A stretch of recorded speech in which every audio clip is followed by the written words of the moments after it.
Hello, hello, hello, my people. Good day to you, good morning, good afternoon, good evening. Whatever times you're listening to this, thank you for tuning in every single day. Thank you for joining me today on Daily Mind Shift. My name is Michael Ojola for Mindset Transformation Africa, and on today's episode, I just want to remind us something. Let me anchor today's episode on this statement. Remember, you are simply one person among many in the world. You are not naturally superior to anyone, so be humble. Remember, you are simply one person among many in the world. You are not naturally superior to anybody, so be humble. Be humble. That is what I want us to talk about. That is what I want us to think about on today's episode of Daily Mind Shift.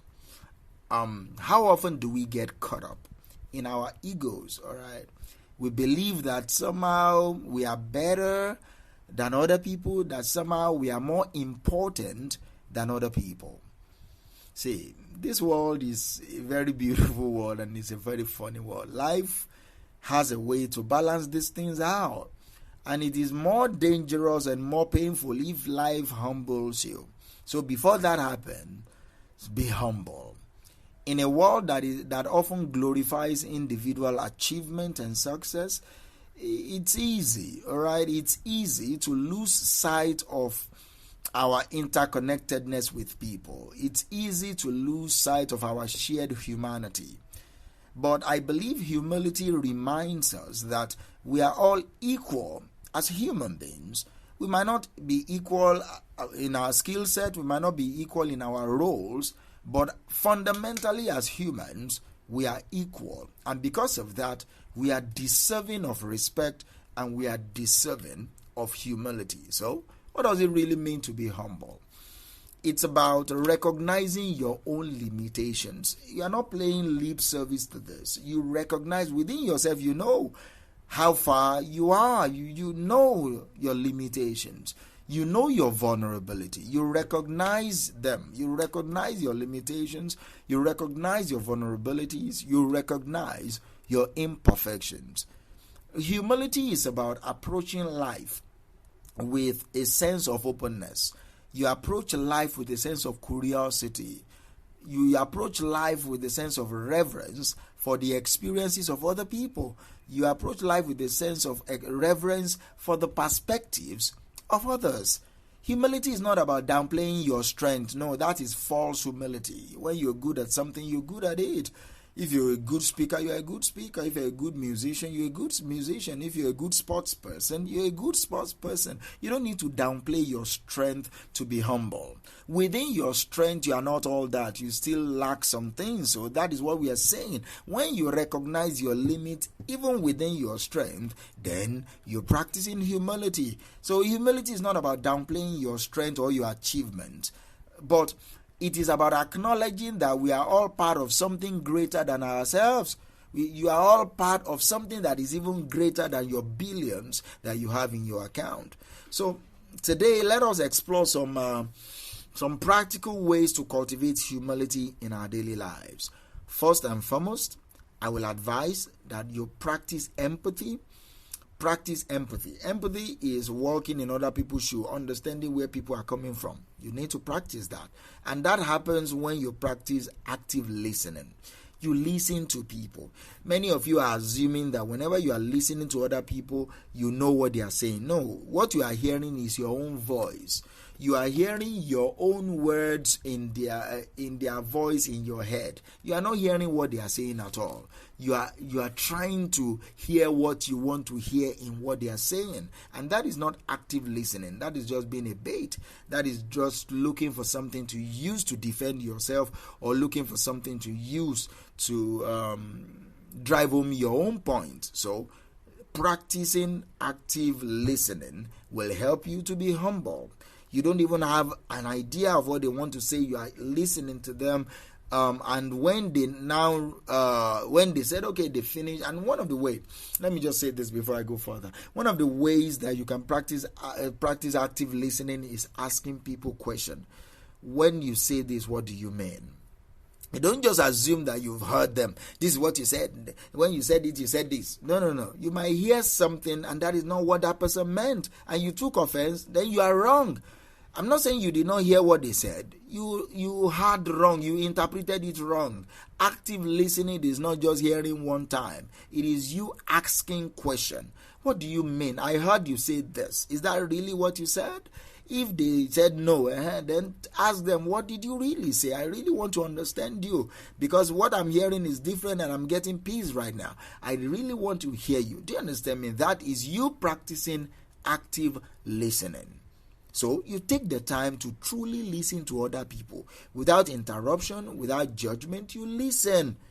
You listen. You are not. Some people think they are listening, but you are just waiting for that person to finish saying what the person is saying so that you will say yours. That is not active listening. You have not even heard what they say. So you truly listen to other people without judgment, without interruption. You seek to understand their perspectives.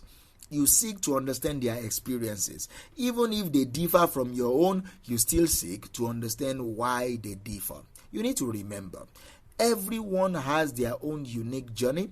Everyone has their own unique insights to share. So you need to also learn how to embrace a growth mindset. That is the belief that your abilities and your intelligence can be developed through effort, through perseverance. When you think, oh, I can still be better, then you will be humble.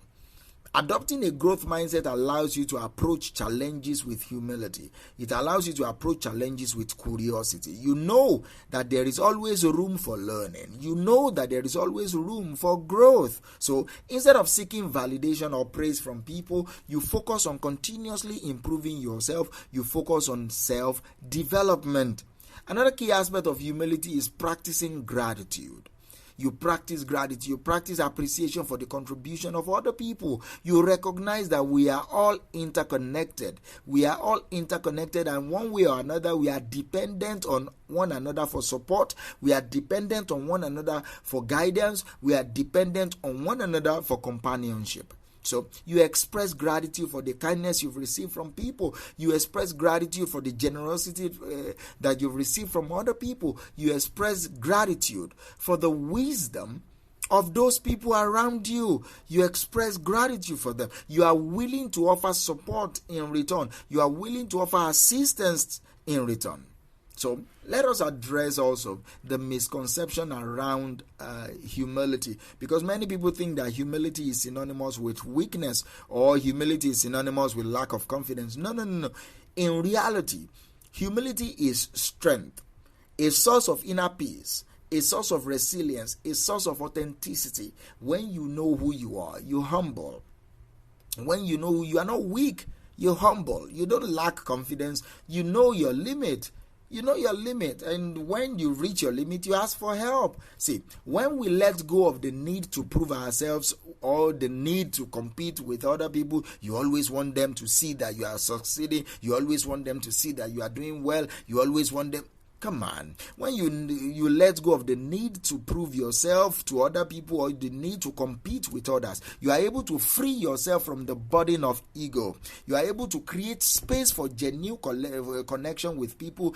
Genuine collaboration happens when you let go of the need to prove yourself, when you let go of the need to always compete with other people. See, there has been times in our lives when we've struggled with the feelings of superiority, the feelings of entitlement. We believe that we are somehow better or more deserving than other people. But when you self-reflect, when you are self-aware, you will come to realize the importance of humility in developing meaningful relationships, in developing personally growing yourself. You'll be able to come to realize that, see, I need to be humble. And that is true for all of us. You need to remember, you are simply one person among many people in this world. You are not naturally superior to anyone. Whatever you think you've achieved, there are some people, millions of people have achieved far, far better even before they got to your age. So be humble. Embrace humility as a guiding principle in your life. See, you will discover that your relationships will be better, will deepen, your perspectives will expand, and you will have a sense of inner peace. You will be more peaceful. Do you understand me? This is what I want you to take a moment to do. Reflect on your interaction with other people and ask yourself, am I approaching them with humility and respect? How can I cultivate a great